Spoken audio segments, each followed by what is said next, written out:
Hey, good evening, everybody. This is Jeff from Junior Hockey Advisor. Yeah, I know. None of the fancy intro tapes, none of the big production numbers we normally have tonight. We're just going basic. I'll get back to that next week. We are in the middle of revamping a lot of stuff. And for those that have been paying attention to what we do here, my house is in a complete remodel right now. Furniture is stacked up in every single room. I have very little room to work with right now. We have no kitchen. We have no dining room. We have no den. We gutted our kitchen and our dining room and our living room to redo the floors and the walls and everything. But we had to take all the furniture out from all the first floor and place it everywhere else. So I'm at a little bit of a disadvantage to be able to actually focus. Let's put it that way. Focus has not been my strength the last few weeks here, but it's almost done. We've got a garage full of new appliances. We've got new floors on the first floor. All of our cabinets are staged and ready to go. So we're getting close, and I'm looking forward to it. Once again, I'm Jeff Colson. This is the Junior Hockey Advisor. It's Sunday night. It's your night for me to answer any questions you have about hockey in general. I'll give you a little bit about my background. It always kind of is nice to help. This is about a year old, this process. I'm a former NCAA coach, junior hockey owner of 3 different levels of teams, GM coach. I've had every hat you could possibly wear. Even when I was an owner, I worked as an assistant coach on our bottom junior team. I just love coaching and love being involved. Been a youth coach. I've got a few state championships under my belt, a few runs at the national championship level. As a president of a youth organization for over a decade, one of the larger youth organizations in the United States, had a chance to have everything from national championship teams all the way down, and had a wonderful experience there. Private lesson instructor, you name it, master certified coach. I've been doing this for decades at some different levels, and which is kind of fun. This week I got in, and I apologize. You know our discussion group. I try not to get involved to the point where everything's supposed to be positive. I want to keep things positive, but I actually got my maybe I was a little thin-skinned this week. Maybe I wasn't feeling so good, but one of the people on there goes, yeah, anybody can throw out information on here. I know just as much, or I'm just as much as an expert as the guy that runs this site. And I kind of went, yeah, I guess everybody's got a vote and everybody's got an opinion, but come on. I mean, I think the resume should speak a little bit for itself when I do this. I've been doing this for quite a while, So anyway, that's all I got to say on that. 2 weeks ago, I got a chance to go down and spend some time in Shreveport to watch some hockey games. So very fortunate. I've been down to Texas and to Shreveport to watch games. I'm going to head out to New Mexico and watch some more games, North American Hockey League games in a couple of weeks. And that's where things are going right now. So I want to get to a lot of things, but I want to tell you about some things that are coming up. See the questions coming. I'm going to say hi to everybody here in a second. I'm going to take a look at some of the questions and try to get rolling with those too. A couple of things though. One is we will have a contest starting this week on new membership drive. You know that I'm really pressing hard to get our discussion group and our actual page up over 5,000 members each. We're getting close. We did our first live stream. It is 42 weeks ago today we did our first live stream. I thought it was more like 52 weeks, but it was only 42 weeks ago. We didn't get this going until later in the spring. I thought it was a little bit earlier than that. We actually started the page and got involved with that well over a year ago, but it was 42 weeks ago. So we're not up on our 1-year anniversary yet, but we're going to have a contest this week. So starting immediately, anybody that invites a friend to join our discussion group and helps grow the discussion group, that will count for votes for you for a Howie's Hockey Tape package. Those of you who've been around in the past know we will give a nice package to different people on the whole process with Howie's Hockey Tape. We'll give you a nice package there. But we're going to have another contest, and this is going to be for fun. My wife helped us. We've been working on this for a while. It's a bucket list of my 8 top rinks in North America that I enjoy the most or find to be fantastic rinks. Now, for many, many different reasons, because of where they're located, because of the hockey, because of the nostalgia, because of the history, there's so many different things. But we're going to have a contest. And it starts, even though it's not announced, you can put them on your Facebook, on the Facebook discussion right away. Pick the 8 rinks that I find to be my top bucket list rinks in North America, just North America. We're not going to do Europe. We're not going to do any other area. It's either Canada or it's the U.S. It can be youth rinks. It can be junior rinks. It can be college rinks. I can tell you this. There are no current NHL rinks on that list. There are no current NHL rinks on that list. But we'll give a prize out for that. We're going to give the same thing. We're going to do a Howie's Hockey Tape prize basket for the winner of who can pick my top 8. Now, I've already produced, I should say, my wife did the voiceover for me today. We spent a ton of time on this, putting together it's probably about 15 minutes long, just breaking down the top 8. My top 8 list of great rinks, destination bucket list rinks.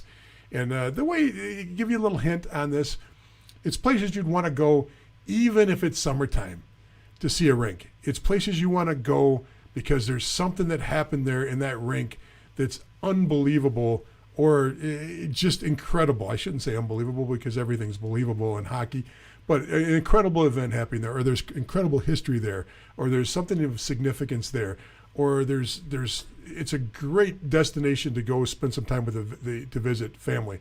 So this is going to be some fun. Pick the 8. Now you want to put your own on there and you want to just jump off and tell me what 8 you think. That's fine too. Have some fun with this. But I've got a prize package, and I'll put the actual official contest rules out tomorrow. We'll have a prize package for that for Jeff's top 8 destination rinks in North America. And I'd like to see who can come the closest to my list. And the one that gets the closest or gets them all is going to win a prize. If we get some ties, we'll do some more prizes. Howie's Hockey Tape will jump in. We'll get more packages out. You can see the packages that we've given out in the past. They're on our Facebook discussion and group page. Just go back and do some homework on that. So invite some people to the group, win some prizes. I can tell you that it's going to be a lot of fun. It's going to be an exciting week. We had a lot of action on the discussion group this week. We had a lot of great conversations. We had some players come on and ask questions. Thank you for everybody that's getting on and having a positive impact on information for players and parents that may not have the same amount of information you have. It's really fun to see this grow. It's really fun to see what everybody's doing with this across the board. So let's say hi to some people out here that we've got going in the group here. And we've got people all over the place tonight. We've got Saskatchewan coming on. Great to see you out there in Saskatchewan. We've got Iceland on. That's great to see. You might see sometimes we've got the Middle East on. We get Japan and China on once in a while. We've got Russia on from time to time.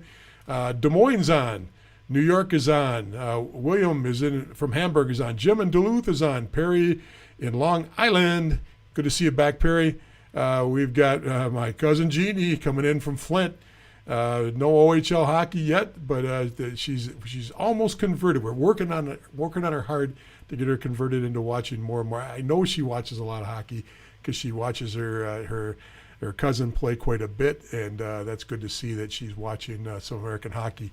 Rob's coming on from Chicago. We've got some other people from Colorado coming on. Patty from Newfoundland out there on the East Coast. Jason coming in from Kansas. Paul from Alberta. We got Alberta's in the house big time tonight. We've got somebody from Springfield, San Antonio, Brooklyn. Paul's on. I can't really see where Paul is from. And we've got Illinois, Pennsylvania, all over the Hermantown, Minnesota, and Long Island. So that is just a sampling of some of the people that are out there. Thanks for all jumping in. Brooks from Wisconsin, I see you jumping in there a little bit late. Great to see you. So let's get into some of the questions and some of the things that came up. And I also just want to back up a little bit tonight. I want to take time to recognize we've got so many new people. A couple of things. Realize that there are people out here that you might have been involved with this show for a while. Maybe you're one of the people that have been with us the whole time or close to the whole time. But as new people come on board, remember, we've got information and many sources of information. You can go to juniorhockeyadvisor.com, and we've got a blog there with some articles and some good information. You can go to our Facebook page, and you can get great information there. And you can go to the discussion group to ask questions and to get interaction from other people too. The discussion group is positive. We don't allow any name calling. We don't allow anybody to be nasty. It's all about us working collectively to get smarter about the game of hockey and the process of moving from one level to another. A wonderful discussion this week about the leagues and the competitiveness of the leagues. And so I thought I'd start there and just make sure we back up a little bit and talk about the structure and the level of leagues and how it works in the U.S. and Canada. In the United States, it's fairly simple. You have Tier 1, Tier 2, and Tier 3. Tier 1 is very easy. That is the USHL, the United States Hockey League. There's only a few teams in that league this year. Geez, I'd have to go back and look because there's several that are on the sidelines with the pandemic. But I think they're at 12 teams right now. Correct me. Yeah, some way will anyway, but correct me because I know I'll be wrong. I won't be 100% right on that number right now. But it's a small league. But that is our top league in the United States. And that is the league that is where our draft picks come from. That's the league where our national development teams, there's two of them they're located just outside of Ann Arbor, and they're in Michigan, and that's in Plymouth, Michigan. They have their own facility. They participate in that league and play in that league too. Boy, now that I've had them on, my reading glasses, I got to keep them on because once I take them off, it gets even blurrier, but haven't had them on all day today. This has been a 14-hour day as far as Junior Hockey Advisor goes today. So with Tier 1, Tier 2, and Tier 3, Tier 2 is pretty simple in the United States too. That's the North American Hockey League. And that runs in the mid-20s as far as teams. There has been a few teams that have taken the year off. It looks like all those teams are coming back up online except for one next year. And they have not announced any major changes in the league as far as structure for next year. That's Tier 1 and Tier 2. Tier 3 gets a little bit unique in the United States because Tier 3 is a catch-all for a lot of different levels of hockey. Tier 3 is our paid level. Now, Tier 1 is completely tuition-free and billet-free, equipment-free if you play in the USHL. Tier 2, the North American Hockey League, is tuition-free, meaning you don't pay to play hockey there. You get sticks for free, and you get all your uniforms and everything for free, but you don't get your skates for free, and you still pay for your billeting. So you'll pay a billet fee in the North American Hockey League. When you get to Tier 3 hockey, you're paying for everything. You're paying for to play hockey, and you're paying for your billet fees when you play at the Tier 3 level. Now, there's a big difference in Tier 3 in the United States. There are leagues that are there's a variance in the leagues in the level of leagues, and inside of the leagues, there's a variance across the board. So the reason I mention that is because you've got leagues. I'll use the USPHL, for example. That's an incredibly large league. They've now encompassed from coast to coast at their premier level. They've got teams, I believe, well over 50 teams that are playing at the USPHL premier level. Once again, correct me if I'm off a little on my math there because I haven't actually physically counted those teams this year. The pandemic, I just decided not to keep a zeroed in track on the amount of teams. But there are teams in that league that are incredibly talented teams that have been well established for years that are playing in the Midwest. And then you've got teams on the West Coast that are fledgling teams or newer teams that aren't quite at the same level as you see on the Midwest and the East teams. Now, it's pockets. There's great teams in that league, but across the board, it's not a league that's consistent from team to team. So you have to be very, very careful at the Tier 3 level on choosing your team and choosing where you play and being cognizant of the differences.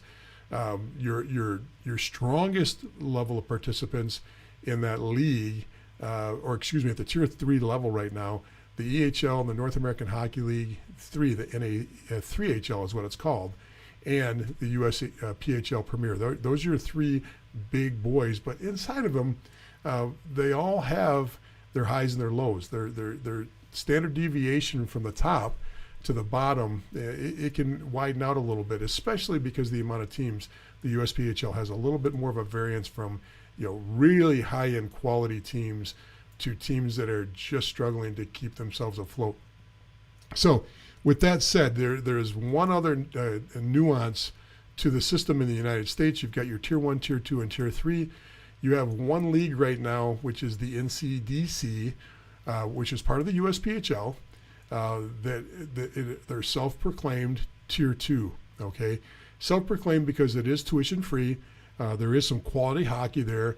The standard deviation from the top to bottom is, it's wide, okay? This is not a league that's, a tightly banded talent league.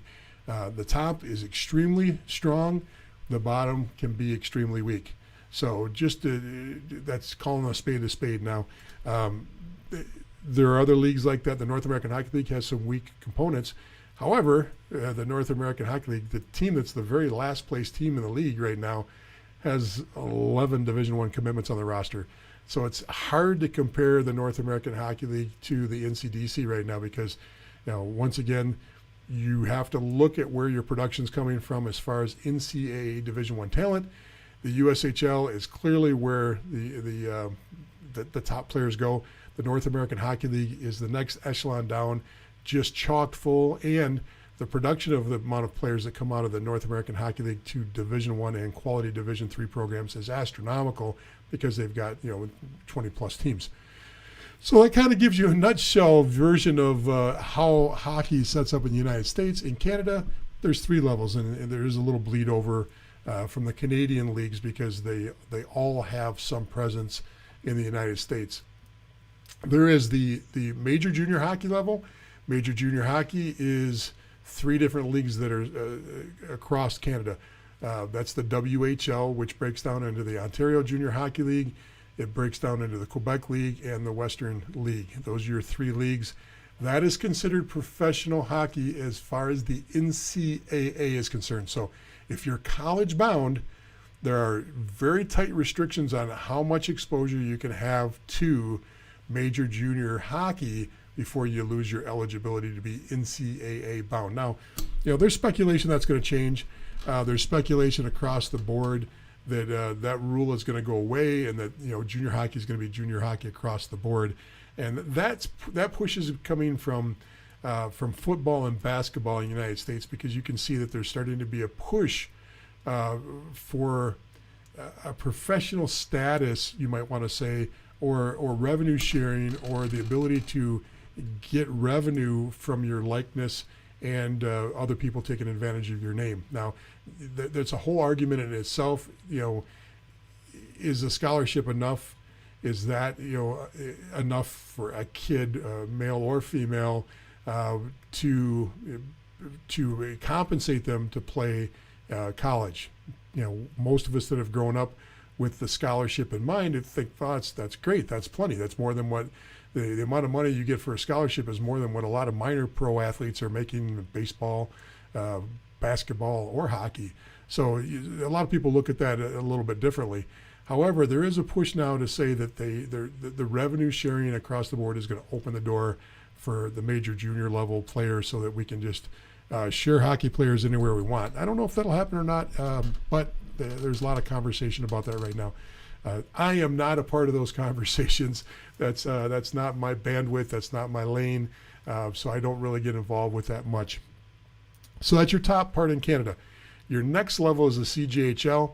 The CJHL is your, for lack of better terms, it's your combination of Tier 1 and Tier 2 in what the United States has. And the reason I say it's a combination of Tier 1 and Tier 2, and maybe it's a combination of Tier 1, Tier 2, and elite Tier 3 programs.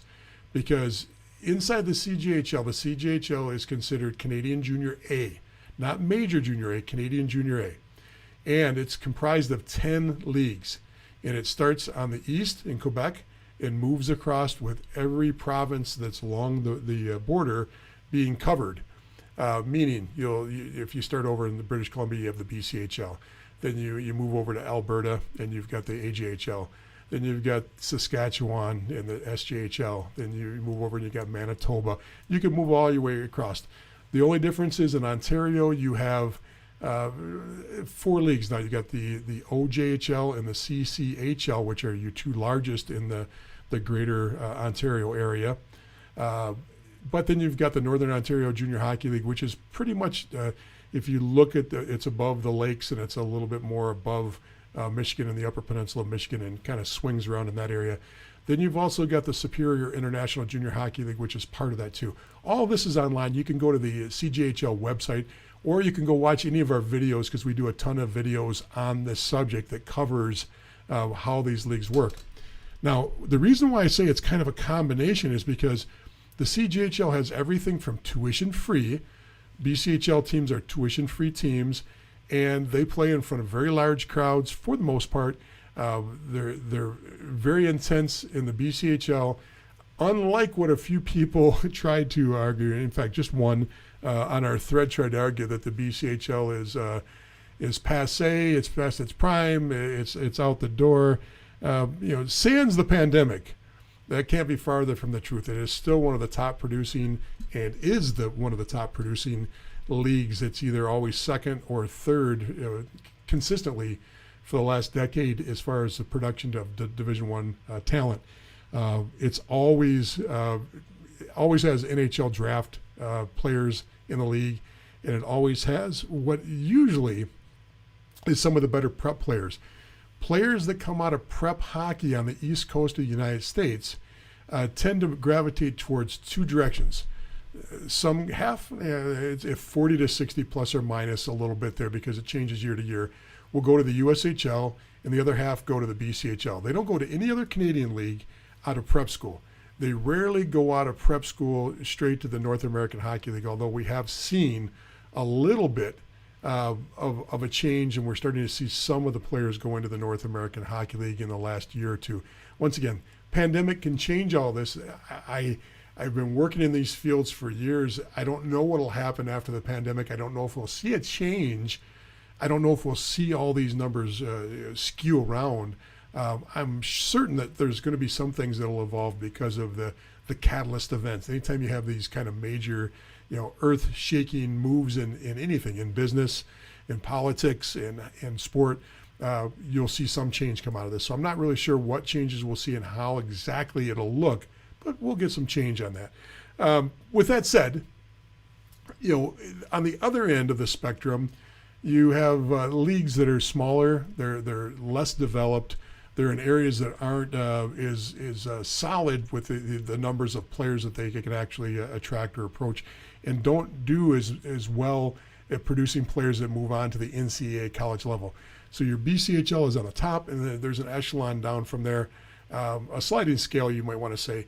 AJHL is usually always in 4th place overall. 2nd place in the CJHL, 4th place overall as far as production goes. Then it moves on down from there. You'll see the OJHL and the CCHL, battle back and forth for that 5th spot. So your top producing Division I programs collectively are the USHL. That's your right now the USHL. It can be argued is your top producing NHL league, and has been for the last couple of years as far as their output. Which is incredible, because it used to be the OHL was hands down, and then you'd see the WHL right up there too. Recently, the amount of draft picks that are coming out, especially first rounders, that are coming out of the United States and now the United States USHL is incredible, and a lot of that is attributed to the National Development Program, because they're considered part of the USHL. But even setting that league aside, you see great numbers coming out of the USHL, and numbers that rival any of the major junior leagues. So your USHL is on top. The BCHL and the North American Hockey League usually fight for 2nd and 3rd as far as total cumulative output. Now, That's not including, what I should say this, that's not broken down as a ratio per players per team. When you do a ratio per players per team, usually the BCHL historically has always had a little bit of a better ratio of players per team because they're a smaller league than the North American Hockey League. However, this year those numbers are going to be skewed because the BCHL is not operational until recently, and the North American Hockey League saw those players gravitate, all the American players gravitate down into the league. After that, it's the AJHL, so that's your top four. And your fifth, once again, is going to be the OJHL, CCHL. Sixth and seventh is can any be the Manitoba or Saskatchewan or the NCDC. Now you say, wow, how can you say that? Well, remember, the NCDC has some powerhouse teams. There's usually two teams in the NCDC that are powerhouse, and that's usually the New Jersey Hitmen and the Boston Junior Bruins, and you'll see those teams just loaded with D1 talent. And you go, whoa, look at all the D1 talent. How can you say they're sixth or seventh? Well, remember, if you get all these players that sign with you after they've committed somewhere else, that's not how you count fresh commitments in the fresh league. Now, you can count cumulative total of D1 commitments on the roster. That's a harder number to come up with, and that's a harder number to understand. For example, you can look at let's say the Hitmen. The Hitmen might have 13, 14 commitments on their roster right now. Well, that's good. How many actually committed, and came up through their program and were committed while they were there? Because that's what teams sell you on, and that's what most people want to know, is they have an opportunity to get committed, to be seen and get committed while they're there. So if my team is loaded with talent, but only one or two of the players are committing each year annually, that's a different number. And I would say that NCDC is far weaker than most people think when it comes to the amount of new commitments, fresh commitments to start the year. The argument that was made in our discussion group is, well, that doesn't matter because that number is a watered down number. There's always a ton more commitments than the kids that actually sign their national letter of intent to actually physically go to a school. Two separate issues there. You remember, the tide raises and lowers all boats. So everybody's fighting with that same issue. And what that issue is let's say I'm a commit. I verbally commit to a school A. Okay, that school has 8 kids that commit to the school. Literally, only 4 actually end up going there. Yeah, but that happens across the board consistently. So since we don't have a marker to count actual commits that follow through, we go on what is considered an official commit. That's where it's been verified by the college and by the player that they've committed to a school. You count that number, and that's our most accurate way of doing this. And it's fairly accurate because, once again, everybody's battling the same issue as far as overcommitted schools, schools that decom, or players that decom from either side. So I hope that helps a little bit. I know I got off onto a little bit of a tangent there, just trying to make sure we catch everybody up and do it as quickly as possible when it comes there. So let's get into some of the actual questions that some people have thrown out here. I've written a couple down that I picked up. Is it better for my son to go back and play his last year of U18 with his association that is not the greatest, or make a junior team in the AJHL and play 20 games and practice with him or with them? Okay, so that's a great question that comes in from Paul. Paul sent it in a little bit ago. Paul, I don't have all the information that you're talking about here, but I can tell you this: where you play matters. You'll hear me say this on everything I do. Where you play matters. What does that mean? Where you play matters? Well, for example, if I'm playing junior hockey at the Tier 3 level in the United States, and I choose to go play, let's say I'm in the greater Boston area, and I choose not to go to prep, I choose not to play U18, and I choose to go play for a junior team. Well, sometimes that puts me in a situation where I can't get back on track to track to the highest level of juniors. So I'm an 18-year-old player. I've got my 18-year, my 19-year, my 20-year. I've got 3 years of junior hockey that I can play. If I get off and use 1 year to play juniors, but it doesn't pull me back on track, that could put me in a bad situation. Now, you just mentioned the AJHL. The Alberta Junior Hockey League is an outstanding league. You know, the top end of that league, you look at programs like Brooks. Brooks can play with anybody. It's like the NCDC. The NCDC has 2 or 3 teams. The AJ actually has 3 or 4 teams that can play with anybody in junior hockey.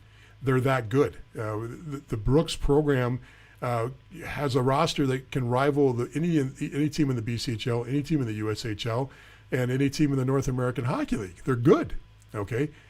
The bottom of the league may not be as good, so where you play inside that league also matters. For example, your last place team inside of the AJHL will probably not produce more than one, if any, Division I talent this year, last year, and going into next year. Just isn't there. They don't have the same amount of talent that your top end does, where your top end might have 3, 4, 5, 8 commits on the team. So I would say the first thing I'd look at is where you want to play and what the production is. So to back into this a little bit, Paul, it's easier to pick even if it changes, because remember, goals change for kids, goals change for parents. But if I set my goal and I say I want to play Division I hockey, and I'm still young enough to have that as a goal, and it's a realistic goal, okay? And if it's not realistic and you're looking at your son, you're looking at his peer group, and you're looking at the output from your area, and you say, you know, he's not a Division I talent. You've talked to your coach, you've got an idea. Maybe he's a Division III talent kid. That's fine. So set your goal on what a quality Division III program is and get that bandwidth of where you want to go. Then work backwards from there. Look and see where those programs are. And I'll give you an example. If you're a Division III talent kid, and you want to play Division III college hockey in the United States, first of all, if you want to play on the best teams, you have to be practically a Division I player. And what I mean by that, that's your Norwiches, your Geneseos, your probably even Middleburys, your Wisconsin Superiors. These programs, maybe Oswego's up in that category lately, Adrian's up in that category. You take these top 5, top 10 teams, they're outstanding. You look at where those players are coming from, and those players are coming from the North American Hockey League. They're coming from the USHL. They're dropping down from Division I teams onto the roster. All of those teams I just mentioned have players that were Division I players that have dropped down and are playing Division III now.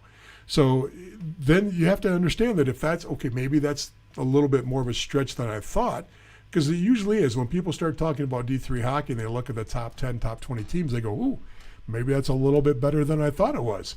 So then you step down and you look at the next level and you reverse engineer your way back into figuring out where the fit is.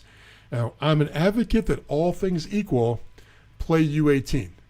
If all things are equal, play U18. And why would I say that? I say that because U18 teams carry 5 or 6 defensemen. Tops. What does a junior team carry? 8, 9, 10, 11 defensemen. Okay?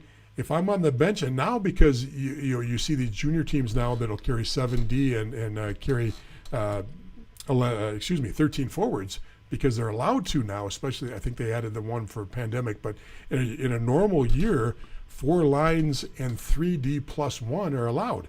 So you've got 7D on the bench. Yeah, you get 20-minute periods, but U18 you're playing 17-minute periods, maybe 18-minute periods. Some leagues you're allowed to play 20-minute periods at U18. So if I'm playing practically the same amount, but I've only got 5 other guys I'm competing for time with in practice and in games, versus competing for a spot with 11 guys or 10 guys or 9 guys, to me it's a no-brainer. Now, if you're one of the top dogs in a junior team, that's a little bit different. But if I'm breaking in for the first time and I've got a choice of where I'm going to get the most ice time, where I'm going to get the most exposure, all things equal, I would lean towards U18. A little bit more personalized attention, and because of the showcase effect. Now, if I've got a chance to go straight to the AJHL and I can produce and I can play in that league, and I'm going to play on a decent team in that league, clearly the AJHL is one of the top 4 leagues for NCAA players. There's nothing wrong with jumping to that league if you can produce and play. Now, if I don't, you'll see a lot of players that are playing U18 hockey that 18 year and only leaving their last 2 years for juniors, because they can go to great showcases. They can get exposed to both colleges and to junior programs in that U18 year. That's your Tier 1 elite leagues. That's your HPHLs. That's your Beast leagues. That's your AYJHL league. Am I saying that right? Yeah, AYJHL leagues. All those leagues, AYHL, I'm sorry. All those leagues focus on great interaction with colleges, great interaction with junior programs. So hopefully that helped. Great question, Paul. We got a ton of people that have joined on. Wow, we got a big group tonight. Hey, it's always nice to see somebody throw a little love my way. Thank you for putting that comment up there. Facebook user, always nice. Let's see what this says. Long Island, my son plays 8U. Now, 8U is a tough year. Make sure you're staying focused. Make sure you're getting in the gym after every single skate, and make sure you hydrate. Okay.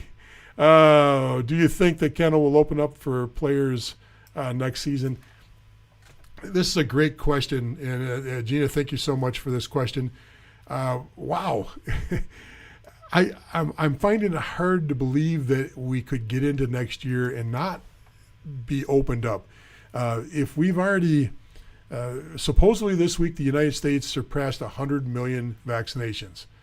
Our population is 350 million people, so we're not quite at a third, but they said that number is going to ramp up even quicker now. If that happened this fast, literally a year ago, we had no vaccinations whatsoever.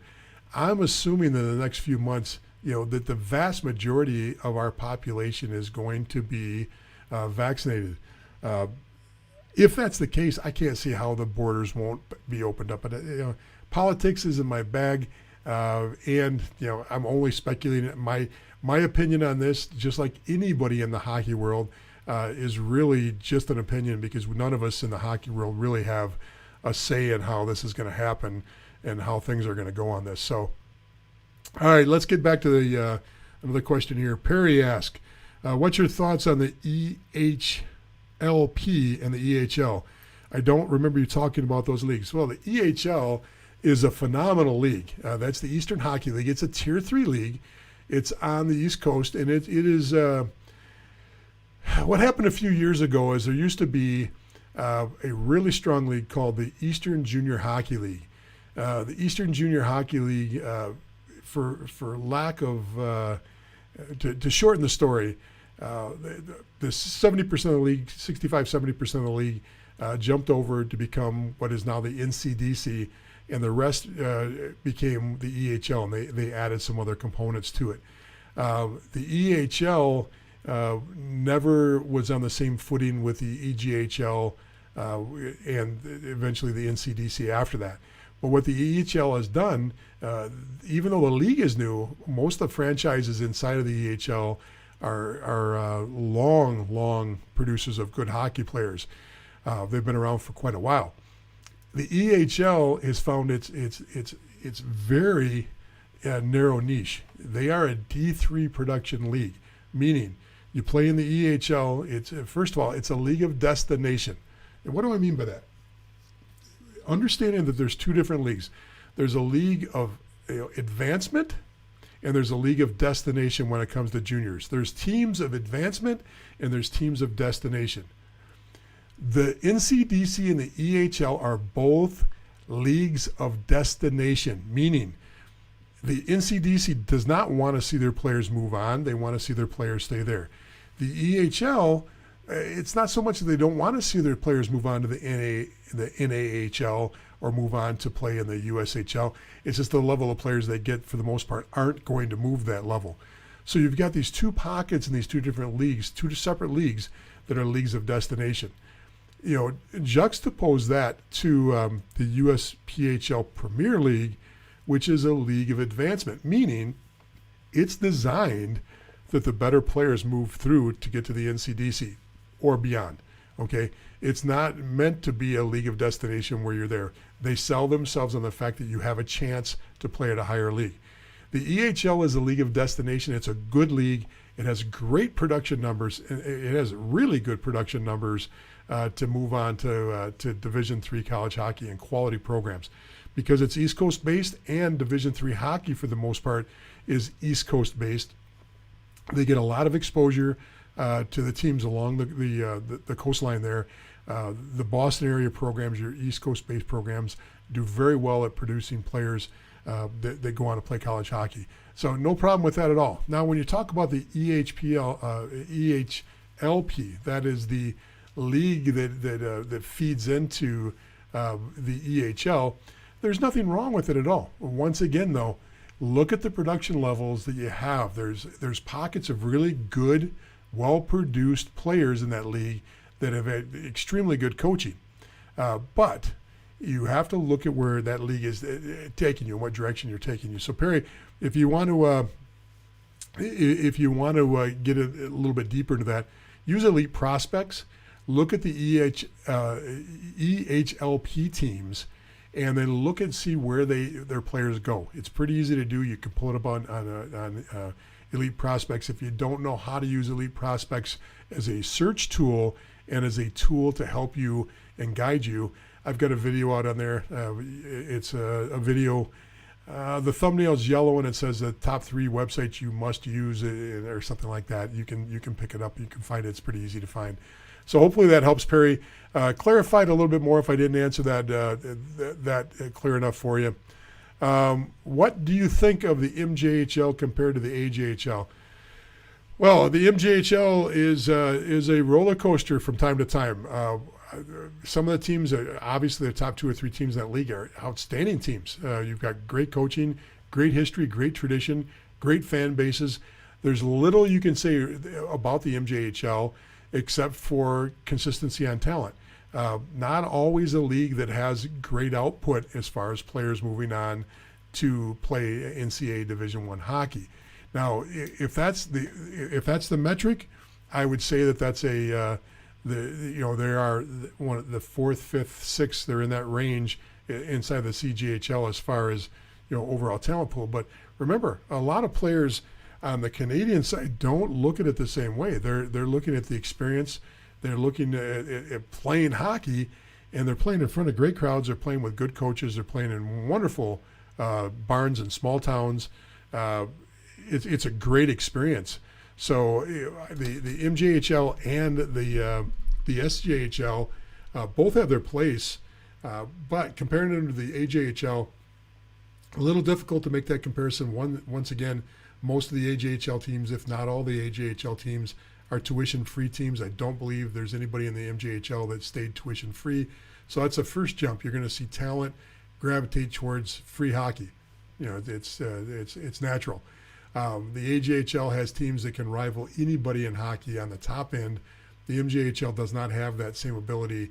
So I would give the nod towards the AJHL as far as production, but as far as a hockey fan or as somebody looking to play, the Manitoba League is a phenomenal league, and it's a lot of fun to watch games out there. If you haven't gone out to watch in Manitoba, first of all, get used to square tires. If you don't know what the term square tires means, that means that when your car's parked overnight, it gets a flat spot in the first 8-10 miles you're driving down the road until the tires warm up again. You got a ka-thunk because you got square tires. So that's square tire territory out there. But as far as comparing to the AJHL, I'd give the nod to the AJHL. And the other way of looking at it too is go watch the showcases. If I go out to Camrose and I watch the Camrose has a wonderful facility, and it's usually where the AJHL host their annual showcase. Now, pandemic year, throw that out. We can't, this is all now ancient history, kind of. But if I go out and I watch the showcase in Camrose, I'm going to see Michigan. I'm going to see North Dakota. I'm going to see Minnesota. I'm going to see Minnesota State, Michigan State, Boston College, BU, and I'm probably going to see 15 or 20 different NHL teams there. Now, some of these NHL teams will send out 2 or 3 scouts for the event, but that's the kind of event you'll get at the AJHL level. You're not getting that in the MJHL. You're not getting anywhere near the same amount. You get in the AJHL, that event will draw attention from Division III, Division I, and NHL teams that go out and watch the AJ. NHL watch them. They're watching for the diamond in the rough. They're watching for the younger players. They're watching goalies, but they're still there. That doesn't happen. Besides the BCHL and the AJHL, you don't get the same amount of exposure. You get some individual teams that go up and watch CCHL and watch OJHL, but you're not getting as much. And part of it's proximity. Manitoba doesn't have that large border presence with the Detroits and with the Buffaloes and that Toronto market with all the players that are there too. So I hope that helps a little bit. Let's see what else we got going on. Thanks for the question, though. It's a good question. How about girls hockey and progression for them? We just did a whole hour 2 weeks ago on girls hockey. We did our marathon. We did 6 straight hours. We spent 1 whole hour dedicated to this. Most of you don't know, I spent a lot of time coaching girls hockey. Always did it as a sideline when I was a junior owner. But I coached my daughter's team, our U14 team, took the silver medal at nationals, 3 state championship teams. That roster, my U14 roster, every girl except for 2 played college hockey, NCAA Division I or Division III hockey. Majority of the roster played Division I. The 2 girls that didn't play, one is because she played ACHA club because she had a specific degree in mind she wanted. She was a Division I talent girl. The other one was one of the top goalies to the U.S. national program and chose that she wanted to pursue art and basically got out of hockey at 17 years old. Had no interest. So I've got a lot of experience on the girls' side. I would strongly recommend going back and watching that hour because we went through a lot of detail on the progression on the girls' side and gave you some great, strong suggestions, a lot more than I can do justice right now. 2 weeks ago, I believe it was our 3rd hour. You'll see those. You can go to our YouTube page or you can go to our Facebook page, not our discussion group. You can look at the videos and you can see all the 6. I believe it was our 3rd hour. The schedule's on there. You can see what the schedule is, and hopefully that helps a little bit. And thanks for the question. Sean says, my son is 20. The 21-22 season will be his last in juniors. He's played a season in the WSHL and the KIJHL. He wants to play junior A, but realizes that it'll be tough not to crack due to his age. What can he do to better his chances? Oh, well, that's a great question, Sean. I'm not really sure of all the details, but from what you're telling me, he's an experienced player in playing in some of the Western Canadian leagues. My suggestion right across the board is to open up yourself to any possibilities from Saskatchewan, Manitoba, or Alberta. By reaching out to all 3 of those leagues and everybody in all 3 of those leagues, you can potentially find a home, because at this point, what you would have to rely on is you get on a roster and then prove yourself once you're on that roster. Being a veteran player, that's a leg up, but the problem with trying to jump from those leagues into the AJ, jump into the MJ, into the Saskatchewan League, is those leagues want to also develop their young players. So since they've got their veterans coming back that are the 20-year-olds, or they know players in that league that are already looking for homes inside the league, they tend to gravitate to what they already know. It can be done. It needs a little bit of elbow grease on your part, but he's got to expose himself.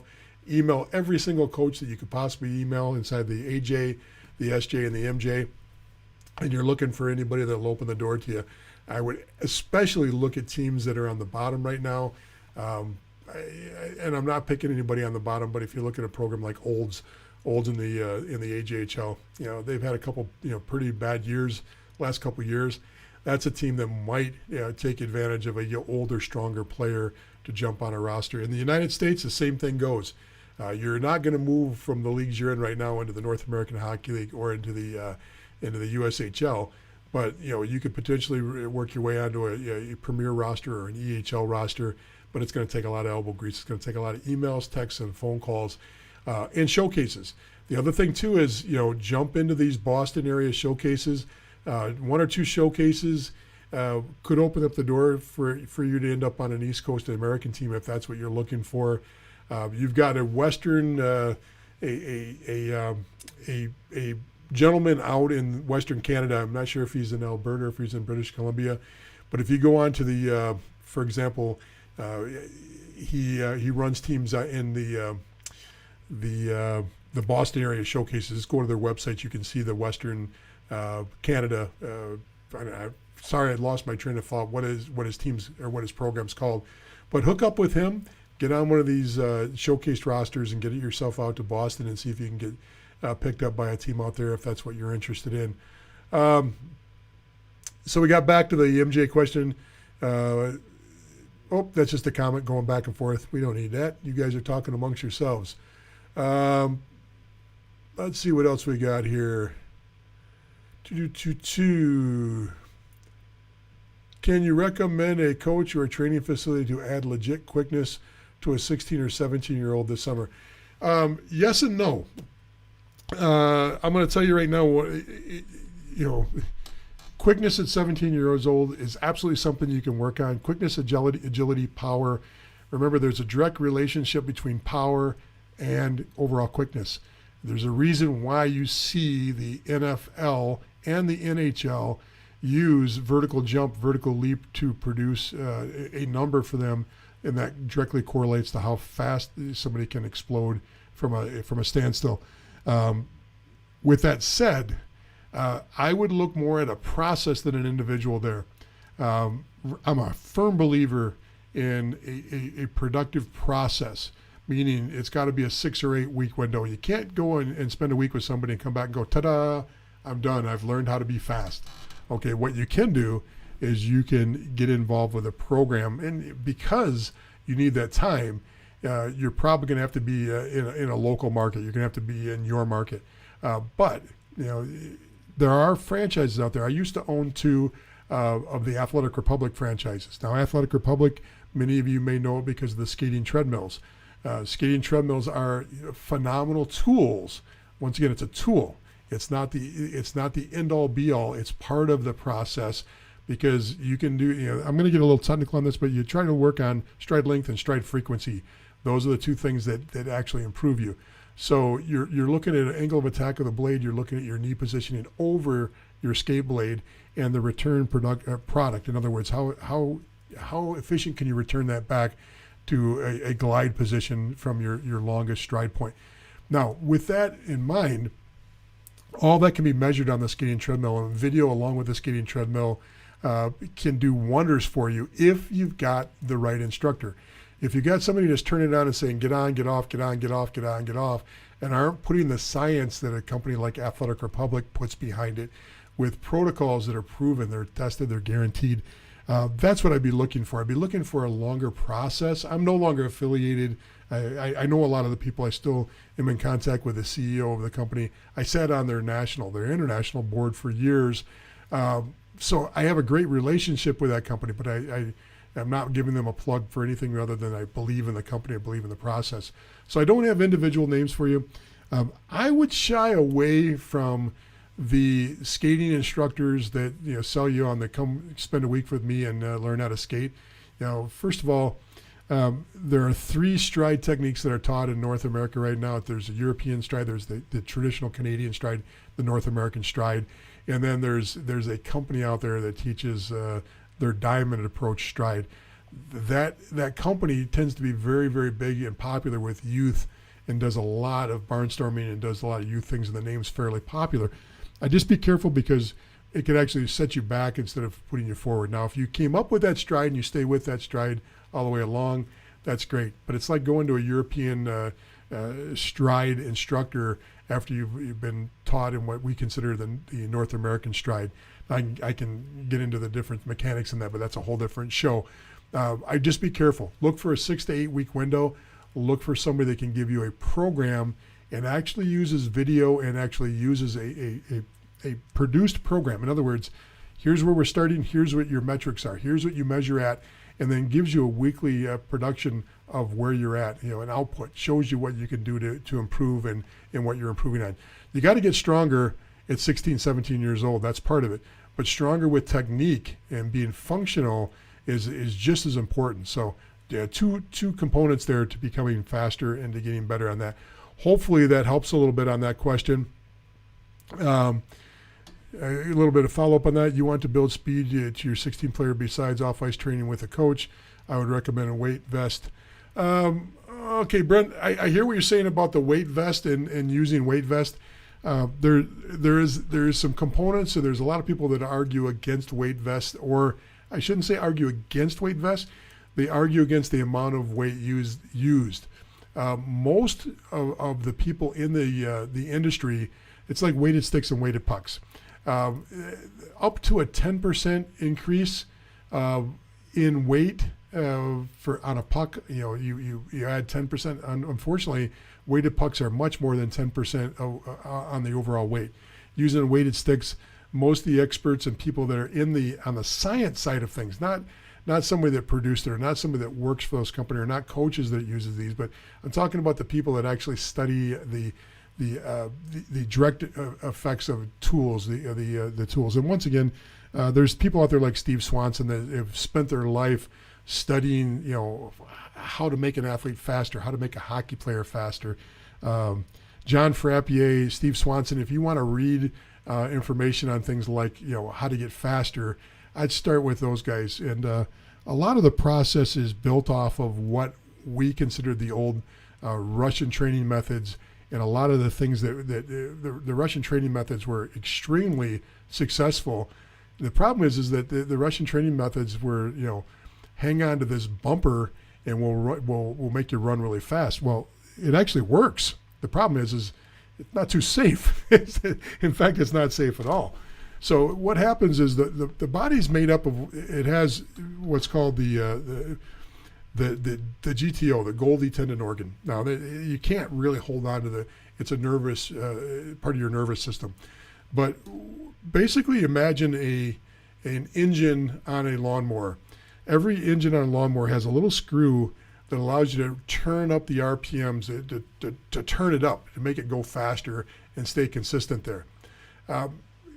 Your Golgi tendon organ works the same way. You're trying to push that parameter up, and you're trying to get yourself so you can both maintain a faster speed and recover so you can get back to that faster speed again. It's one thing to be able to run fast once, but in hockey, it's not about running fast or skating fast once. It's about repeating that over a course of a couple of hours, numerous times, of going as fast as you can and trying to maintain that, maintain that, and recover top speeds. So part of the process of training is to force speed on an athlete. Now, it used to be, people would use hills, up and down hills, run down hills, run up hills, run down to try to get them. The problem with running down hills is there's a braking mechanism that comes with your body, and that comes out of your quads when you try to run down hills. It's automatic. If you ever notice how you run downhill, you'll feel that quad kick in and try to brake you. So you're overcoming a braking mechanism because your heel first approach on running. The hockey stride and the running stride are similar, that they start off on the ball of your foot and you're pushing through on the ball. That's what you want to do. So, doing high speed running in short bursts works. Doing forced running, forced high speed treadmill work, both running and skating treadmill work works as long as it's done with form. Be careful on the amount of weight you use on vest. And once again, I would push you into some of the literature, and you can DM me on that. I can get you some literature on overweighting using weight. It works really good. Just be very careful on the overweighting side. But it does work. Just want to just throw a little bit of caution in that. Pre-draft showcase. The question's coming in. Perry's doing a great job of keeping things running tonight. Does the pre-draft showcase in Boston have a lot of scouts attend it?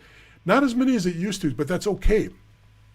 The reason I'm not too worried about the total amount of scouts that are at the events and these showcases anymore is because the showcases have evolved.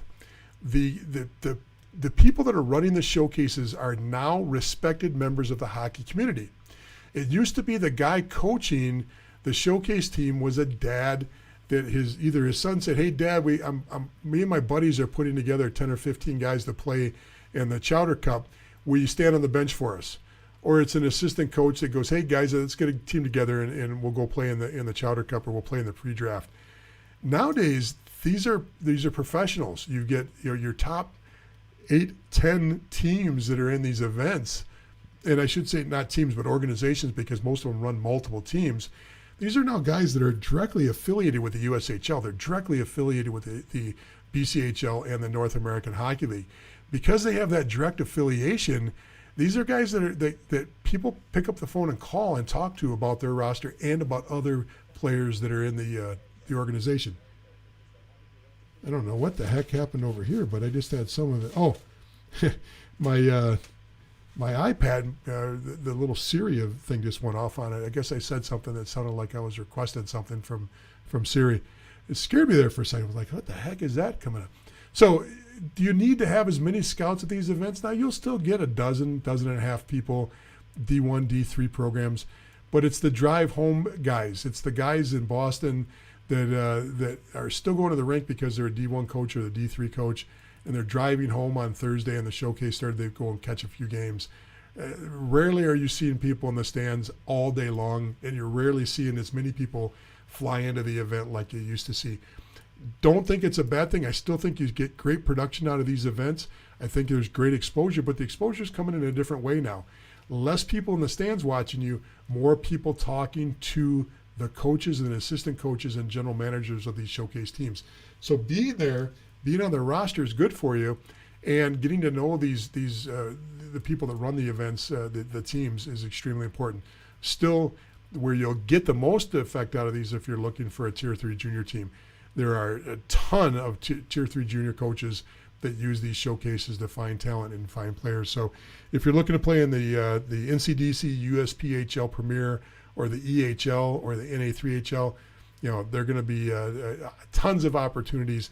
And don't forget the NCDC or the USPHL does an event in Boston too, a showcase that you can get on and skate into. So hopefully that helps. I think that's it, folks. I don't see any more questions coming in right now. Wow. As usual, your questions come in and we flew through it. Don't forget, please, if you like this, share it. If you like this, please join our Junior Hockey Advisor discussion group. Please go to our page and like and follow the page. Our YouTube site is also in need of love. We can always use somebody going on there, watching our videos on the Junior Hockey Advisor YouTube page, and also subscribing there to help us out there. So hopefully this helped tonight, folks. I'm not sure if I gave you everything you were looking for, but it's been a blast. I'm so happy we had such a great group tonight, and I'm so happy that we're rolling. Don't forget, too, tomorrow, watch the University of Michigan our basketball team. Let's see if we can go another round in the NCAA. What do they call it in basketball? It's not the Frozen Four, whatever they call it, March Madness. But, hey, it's worth watching on a Monday. What else you got to do on a Monday? Have a great night, everybody. DM me if you got any questions. Don't forget 2 contests this week. One is pick the 8 rinks that you think I have on my list of the great destination rinks in North America. Remember, there are no NHL rinks on the list across the board, no current NHL rinks, I should say. And it's open up for all of the North American rinks. Find the ones that I think are unique. The one that gets the most of the rinks right, we've got a Howie's Hockey gift bag or gift package for you. And then also the one that invites the most people to join our Facebook discussion group starting tonight. You can do it right away, even though we don't have the contest doesn't officially open until tomorrow. You can jump in ahead. You can get a head start for listening to this show. You get that advantage. Invite as many people as you want to join there. The one with the most invitations gets a Howie's package, but anybody that invites somebody gets their name put in for a drawing for a Howie's gift bag too. And so we will reward you anyway. We'll get a reward out for just participating, and we'll do a drawing for that, and we'll do one for the top dog. So have a great night, everybody.